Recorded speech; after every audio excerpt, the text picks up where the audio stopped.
मित्रांनो, प्रत्येक अडचणी संकटातून बाहेर काढेल हे स्तोत्र, हे एवढे शक्तिशाली स्तोत्र आहे की आपल्या जीवनात, आपल्या कुटुंबावर, आपल्या घरावर कोणतीही अडचण, कोणतेही संकट आले असेल आणि आपण जर या स्तोत्राचे वाचन केले, पठन केले, तर आपल्याला मार्ग मिळतात. आपल्याला संकटातून बाहेर येण्याची एक नवीन इच्छा निर्माण होते आणि हे स्तोत्र आपल्याला बाहेर नक्की काढते. कोणाची ना कोणाची मदत मिळते, काही ना काही मार्ग मिळतो, प्रश्नांची उत्तरे मिळतात. फक्त हे स्तोत्र आपल्याला वाचायचे आहे.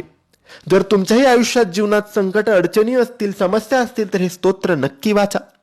हे स्तोत्र म्हणजेच श्रीराम रक्षा स्तोत्र. हो, श्रीराम रक्षा स्तोत्राची छोटीशी पोथी मिळते केंद्रात, पुस्तकालयात तुम्ही आणू शकतात, किंवा स्वामी समर्थांच्या नित्य सेवा या पोथीत सुद्धा रामरक्षा दिलेली आहे, तिथून सुद्धा तुम्ही वाचू शकतात, किंवा ऑनलाईन रामरक्षा सर्च करा, नक्की मिळेल.